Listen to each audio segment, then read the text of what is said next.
Assemblies in SketchList 3D. In SketchList 3D, assemblies are essential components that help organize and manage your design projects. Think of them as sub-projects within your main project. Assemblies allow you to group multiple components into a single unit, such as boards, doors, drawers, and hardware.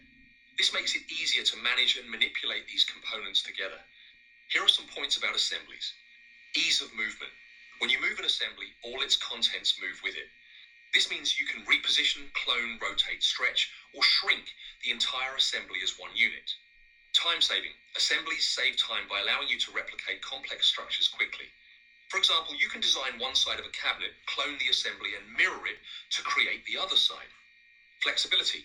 You can add, delete, resize, and merge assemblies at any time. This flexibility is useful for making adjustments and ensuring your design meets your needs. Constraints. An assembly cannot be larger than the project that contains it, and it cannot be smaller than the largest object within it. Additionally, you cannot move an assembly so that any part of it is outside the project's boundaries. Click the assembly icon at the top left corner to insert an assembly. When the new assembly form opens, enter the assembly name and its size. The calculator will help you. Click on the text box and enter a new value, for example, make the bottom 0. Notice the text labels turn green. This means they are now buttons. Click the button labeled top. That changes the location. To change the size of the assembly, change the center text box and click the button to the left or right. You will change the size. The assembly is empty and now you insert objects into it.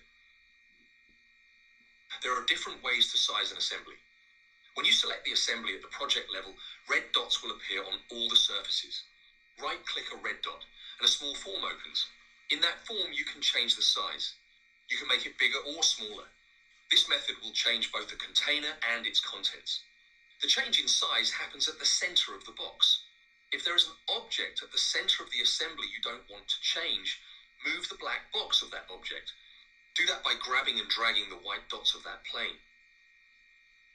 You can change the size of the assembly box only by using the calculator or spreadsheet. This will add space to the assembly's right, top, and back.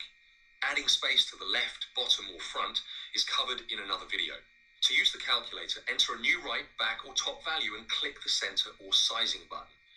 You can change a value in the spreadsheet, and the column heading becomes the button.